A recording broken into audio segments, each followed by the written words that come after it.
Olá, buscador do conhecimento. Aprenda com o professor Paulo Candeia, acupunturista, naturopata e hipnoterapeuta. Qual a relação entre a glutamina e as doenças autoimunes?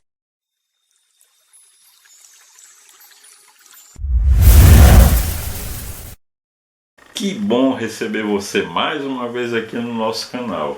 E olha, esse vídeo vai ser tão importante para você. Você vai aprender aqui conceitos que vão mudar a sua vida e das outras pessoas. E são conceitos, ao mesmo tempo, muito importantes, mas extremamente simples. Então fica comigo aqui até o final, que você vai ver o quanto você vai ganhar em conhecimento. Mas olha, antes da gente começar, deixa eu te pedir uma coisa. Não deixe chegar no final do vídeo para praticar o triplo C. Se você não sabe o que é triplo C, o triplo C é curtir, comentar e compartilhar.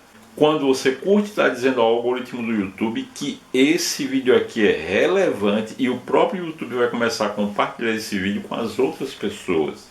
Quando você comenta, está me estimulando a criar mais e mais conteúdo para cumprir com o meu propósito, que, como vocês sabem, é democratizar a saúde. E quando você compartilha, você está junto comigo, tornando-se um disseminador do conhecimento. Mas tem uma coisinha a mais. Você já sabe que eu estou numa meta muito especial e extremamente importante, que eu preciso muito de você para cumprir essa meta. E ela é uma meta muito simples. É a gente chegar até o final desse ano de 2022 com um mínimo de 1.000 inscritos. E olha que a gente já está muito perto disso. E é claro, eu preciso de você para cumprir com essa minha meta, que na realidade é nossa. Tá bom? Vamos lá então para o conteúdo. A primeira coisa que a gente precisa entender: o que é glutamina? Glutamina é um aminoácido não essencial. O que é que significa isso? Um aminoácido não essencial é aquele que o seu corpo produz, ou pelo menos deveria produzir.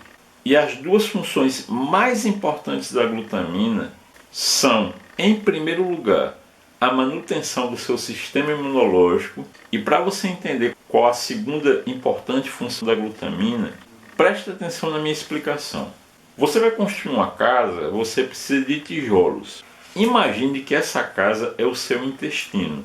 Da mesma maneira que a casa é construída usando-se tijolos, cimento, etc., o seu intestino, ele também tem uns tijolinhos e o cimento.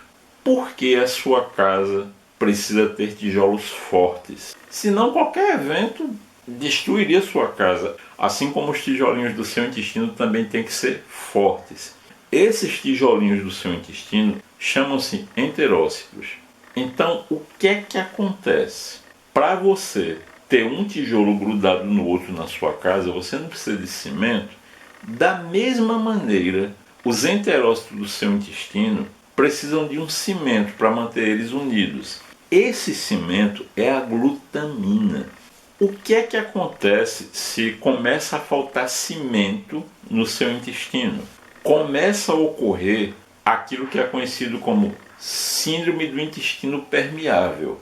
Ou seja, é quando começa a haver espaços entre um tijolo e outro. Então, teve esse espaço, vai começar a passar do seu intestino para o seu organismo coisas que não eram para passar. E é quando ocorre essa permeabilidade que começam a surgir as doenças autoimunes.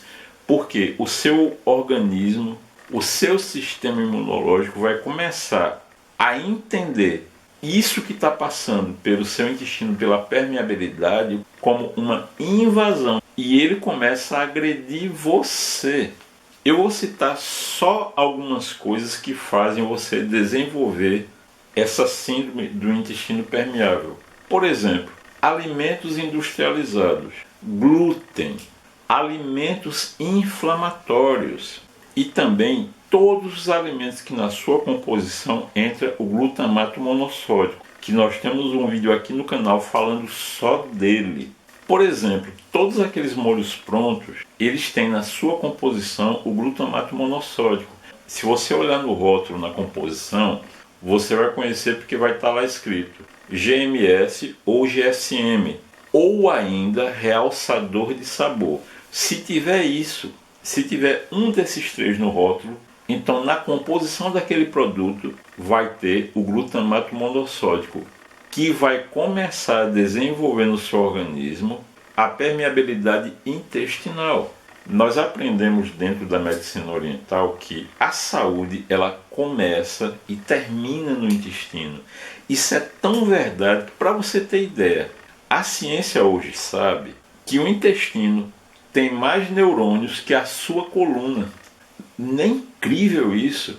Ou seja, existe uma comunicação direta e constante entre o seu intestino e o seu cérebro. Tem uma coisa que eu gosto de falar muito para as pessoas, é o seguinte: quem sofre de constipação não é feliz. Eu vou explicar essa minha afirmação. Existem os chamados hormônios da felicidade, que são serotonina, endorfina, dopamina e ocitocina. Vejam que coisa interessante. Se começa a faltar apenas um no seu organismo, você começa a ter problemas relacionados a humor e começa a apresentar distúrbios emocionais e até mesmo distúrbios do sono. Agora vejam bem, o primeiro hormônio da felicidade que eu citei, qual foi? Serotonina. Agora vejam o detalhe. Em torno de 90% da serotonina que o seu corpo produz é produzida no seu intestino. E mais ainda, se sofre da síndrome do intestino permeável, inevitavelmente você vai apresentar problemas para a produção desse hormônio. O que foi que eu falei ainda há pouco? Que os tijolos do seu intestino são os enterócitos e que o cimento é a glutamina. Estão entendendo agora a importância da glutamina no seu organismo? Todos vocês que acompanham o canal já sabem que se você adoece, pode ser uma simples gripe, é porque a produção de glutamina no seu organismo, ela caiu. Então vocês veem que a glutamina ela é muito mais para o seu organismo do que simplesmente a manutenção do seu sistema imunológico. Mas também, como eu falei no início, se você sofre de doenças autoimunes, você está carente desse aminoácido. Para aquelas pessoas que praticam musculação, elas sabem que a maioria das pessoas vê a glutamina como simplesmente uma suplementação que vai agir para evitar o catabolismo muscular. Mas você está vendo que vai muito além disso. E para efeito de curiosidade, porque mesmo entre os atletas tem muita gente que carece de conhecimento. Se você faz uso do whey protein, ótimo, excelente, você faz atividade física, principalmente musculação, saiba que em cada 20 gramas de whey protein, você vai ter 5 gramas de glutamina. Mas qual é a minha recomendação para você? Se você quer começar a ajustar a sua saúde, se você está com problemas relacionados ao seu sistema imunológico, doenças autoimunes, a primeira coisa que você deve fazer é realizar o processo de desencrustação fecal. E após isso, começar a pensar na suplementação da glutamina. Então, você não sabe o que é desencrustação fecal? Então, eu vou deixar aqui no card um vídeo onde você vai entender o que é a desencrustação fecal e por que ela deve ser a primeira coisa que você deve fazer antes de começar o trabalho no fortalecimento do seu intestino. Agora, pergunta para você. Valeu o conteúdo desse vídeo? Você concorda comigo que ele vale o seu joinha? E aqui embaixo na descrição eu vou deixar o nosso Apoia-se, no qual você pode fazer parte através de uma contribuição mensal a partir de R$5. Lá no nosso Apoia-se você vai encontrar vídeos exclusivos que você não vai encontrar nem aqui no YouTube e nem lá no Telegram. E mais ainda, se você quiser contribuir ainda mais com o nosso trabalho, eu vou deixar aqui embaixo na descrição também o nosso Pix, bem como o QR Code aqui. Então eu gostaria de encerrar esse vídeo expressando a minha imensa gratidão por você estar aqui valorizando o nosso trabalho. E eu ainda quero te desejar um excelente início de semana, saúde física, mental e emocional. Que Deus nos abençoe e muita paz. Tchau, tchau.